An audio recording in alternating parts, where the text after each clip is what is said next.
If you need anything, have any questions, anything at all, please ask any of our lovely volunteers. They're wearing very vibrant T-shirts. You can't miss them. Or head down to the festival ticket desk down in the foyer next to the igloo. They'll be able to help you out. Please be nice to our lovely volunteers. They're all volunteering, so they're giving up their free time to be here to help you guys out and to give everyone a fantastic experience. Also, if you do want to swap any of your tickets, if you're thinking, ooh, I kind of want to see something else at 3 o'clock, they have some spare tickets down there at the ticket desk. So you can go down, see what they have available, and potentially swap for something else later. Yeah, and as Evelyn said, we've got the 360 pop-up immersive cinema in the main foyer, brought to us by our friends from Igloo Vision. That's going to be open this afternoon and for the rest of the festival, so please do drop in during your breaks. They've got a great lineup of 360 films that you can check out and some curated talks, so do go and say hi to those guys. And while you're here, do also check out our festival backstage area, which is down in the atrium by NFT 2. We're serving some tea and coffee throughout the day, and we'll also have some things set up where you can watch all of the short films that are screening in the festival, so you can go plug in and watch those films during the breaks. And on top of that, in the backstage area, you can also talk to our friends from Soho Editors. So if you want to find out a bit more about editing, chat to those guys. You can have a play with their kit, and they will tell you all about editing. And you can also meet our amazing headline sponsors, Lacey, who are down there. They're running some brilliant competitions over the course of the weekend. There's 2 competitions. One is literally go and see our friends at Lacey. Pop your contact details in there, and we're going to do a draw every day for a rugged hard drive. And we're also doing a slightly more, you're going to have to invest a little bit more time in the other competition, which is what we want you to do is take 15-second video clips whilst you're here at the festival and take them down to the guys at Lacey. They'll put them onto the hard drive, and what we're going to do is we're going to make a video clip of your experience at the festival over the course of the few days. And the person whose clip deemed by Lacey to be the best will win a 2 big hard drive. That's right, which is worth quite a lot of money, so it's well worth doing, and we really want to see your clips. You're all filmmakers, so get filming, take your stuff down to the Lacey guys there. Yeah, and we also just wanted to thank our new supporters, the Rubin Foundation, who have come on board as sponsor of the festival this year and also of our year-round programme. And a massive thank you to all of our event partners who help us put together such an extensive programme of events.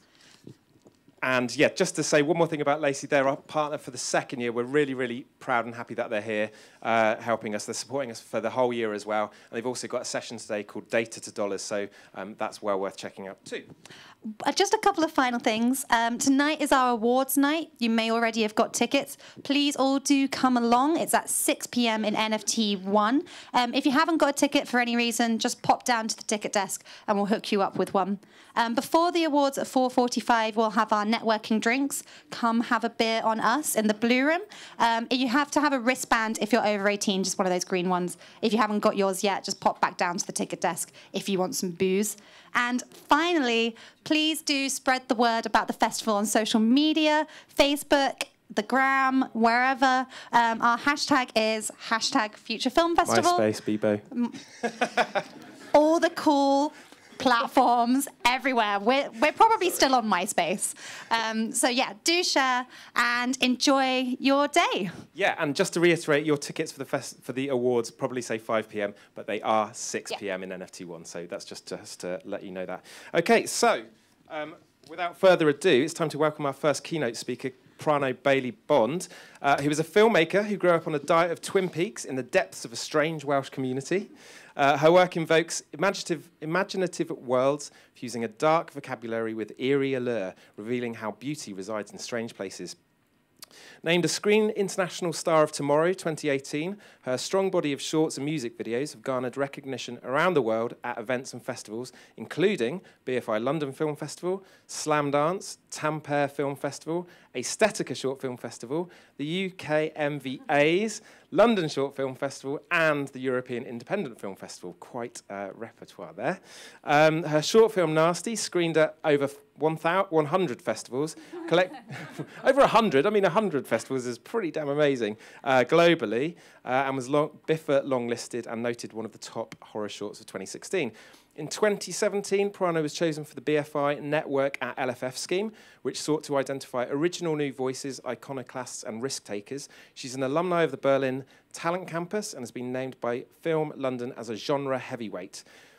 Prano is currently developing her debut feature, Censor, supported by the BFI, Film Cymru Wales and Creative England, and produced by Silver Salt Films. She's represented for film and television as a writer-director by Casarato, Ramsey and Associates. Please give a very, very warm welcome to Prana Bailey-Bond. Thank you, Noel. Hi, everyone. It's a real honour to be here to speak to you this morning, and I'm very excited to be here. I don't know if you've all heard, but you guys are the next generation of filmmakers. I don't know if you actually feel like that right now. None of you actually know what's going to happen next, right? I'm sure that many of you are trying to get your next or maybe even your first films off the ground, or maybe you're trying to get opportunities or experiences in your chosen role. And there can be a real element of uncertainty in filmmaking when you're starting your career. And I want you to know that I know what that feels like. So I'm a director, and as Noel has just said, I'm known for making quite weird, surreal horror films. And right now, things are going really well. I'm making my first feature, supported by the BFI and Film Wales. Last year, I was named a Screen International Star of Tomorrow. I just had a retrospective of my work at the London Short Film Festival, and I have a number of award-winning short films under my belt. But it hasn't always been like this. I spent my early 20s applying for funding, development schemes, courses, spending weeks carefully crafting applications, only to get rejection emails with absolutely no explanation as to why I wasn't successful. When this happens repeatedly, you start to wonder if maybe you're missing something. Maybe your ideas aren't very good. Maybe it's just never going to happen. But if I'd listened to those thoughts for too long, I wouldn't be standing here speaking to you right now. I wouldn't have made half the films that I've made, and I wouldn't be doing what I love, which is directing. And we have to deal with all kinds of rejections and challenges as filmmakers, so I wanted to talk to you a little bit this morning about resilience and self-belief. When I was a teenager, I loved to paint, and I saw filmmaking as a way of bringing my kind of strange, surreal paintings to life. And I grew up in Wales, as Noel said, and art was my favourite subject at school. And when I was doing my GCSEs, I went to my art teacher, who is aptly named Hugh Art. It's Wales, after all. And I told him very passionately about a self-portrait I wanted to do of me as a child, with the background in warm colours and me in the foreground in cold colours. His response was, "Oh no, Prano, it just won't work." He seemed pretty certain that this colour combination would not make any sense whatsoever. And I respected Hugh Art. He was a good teacher. He was a grown-up. He knew what he was talking about, right? So I went away slightly disheartened, thinking maybe it wasn't such a good idea after all. But something really nagged me about this image. I couldn't get it out of my head. I was so inspired to paint it, so I thought maybe I'll just try a smaller version of it in my sketchbook. And when I'd nearly completed that painting, I took it back to Hugh Art and showed him. And he was really surprised. He absolutely loved it, and so did I. The colours worked, and this inspired so many ideas for me that came after it. I feel like some of what I explored there informs my work today still as a filmmaker now.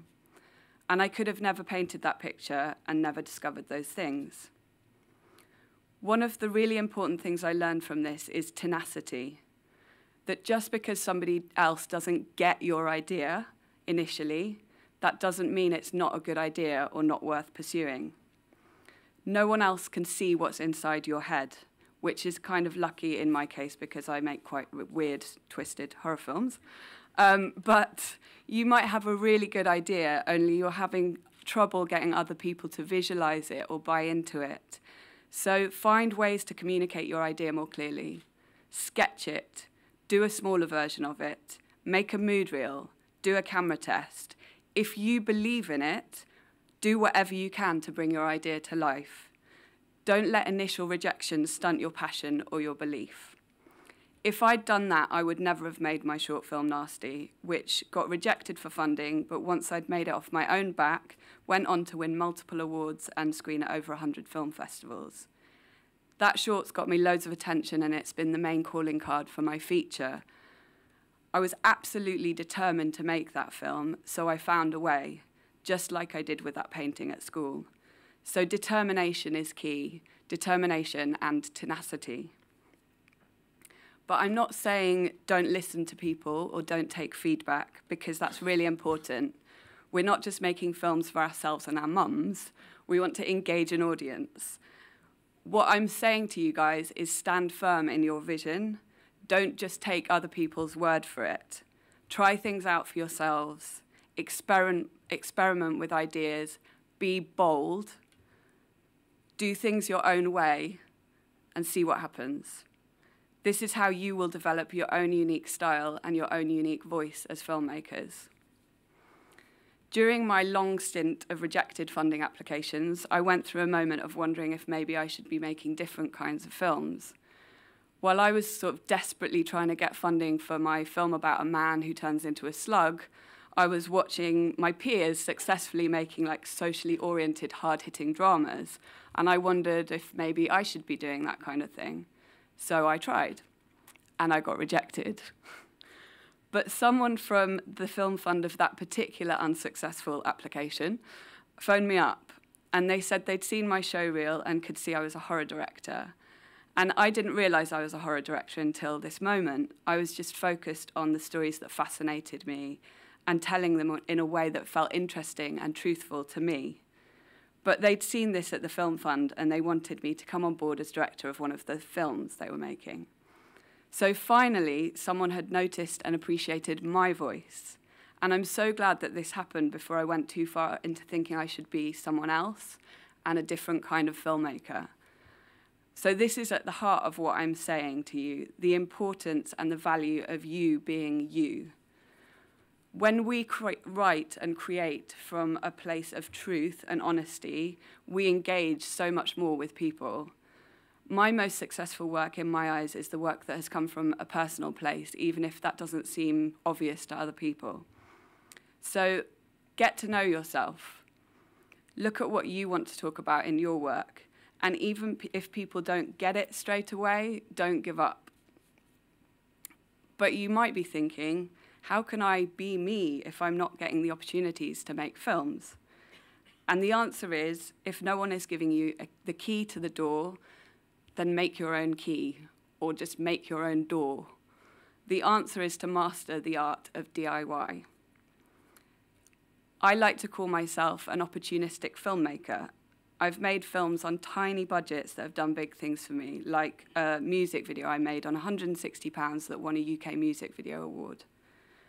By doing things off my own back, I've had the freedom to experiment and to develop projects in my own way. So find locations and write ideas to fit that location, because that's going to keep your costs down. Always be on the lookout for talent. I'm sure there's loads of talent in this room, for example. Be on the lookout for talent, whether that be cast, crew, or maybe friends who are really good at cooking who can do your catering for you. Clock them, say hi, keep a note, and then when you have a project ready to go, approach them and make it appealing for them. Find people at your own level to collaborate and grow with, because they'll be hungry too and they'll give it their all. But remember to give back to people who are working on your films. Make sure that they get something out of it, and so they're willing to come back and work with you again. This is how you build your team, a good team, and that's invaluable. Your collaborators are your key to your success. Find a great DOP, and between you, find people who'll lend you their equipment for free. Be nice to them. Make it easy for them by collecting and dropping off kit. Look after their stuff and buy them a thank you gift so they'll lend it to you again. Learn to edit if you're a director, or find post-production people who are also up and coming, who want the experience and have the passion. But most of all, be prepared to fail. And don't beat yourself up if you do. When I made my first proper short film as a writer-director, it didn't turn out perfectly. And I blamed the film's problems on my writing abilities. And I decided that I wasn't a good writer, and I didn't write again for a number of years. And I want you guys to learn from my mistake, because I wish I hadn't done that. Now I'm writing again, I know I'm a good writer. And I know that what I needed to do was to practice rather than give up. I thought I had to be perfect the first time, but what I needed to do was to improve my craft. Self-belief and resilience are fueled by knowledge and skills. So if you don't succeed the first time, go back, look at what you can improve on, keep trying, read books, study, really, really learn to understand story. This will make you a better filmmaker, whether you want to be a director, a DP, a producer, an editor, anything. Know your craft and know the craft of other departments so you can really, really communicate your ideas. Every single person in this room is unique. You have a unique perspective on life. You have a unique set of experiences that have made you who you are and that have brought you here today and made you want to be a filmmaker. There's room and there's hunger in the industry for diverse and unique voices, so believe in yourself. And when we believe in ourselves, we have the confidence to support others. We no longer see each other as competition anymore because we're unique.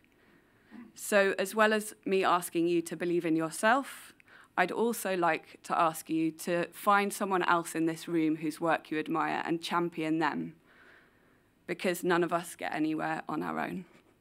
Thank you.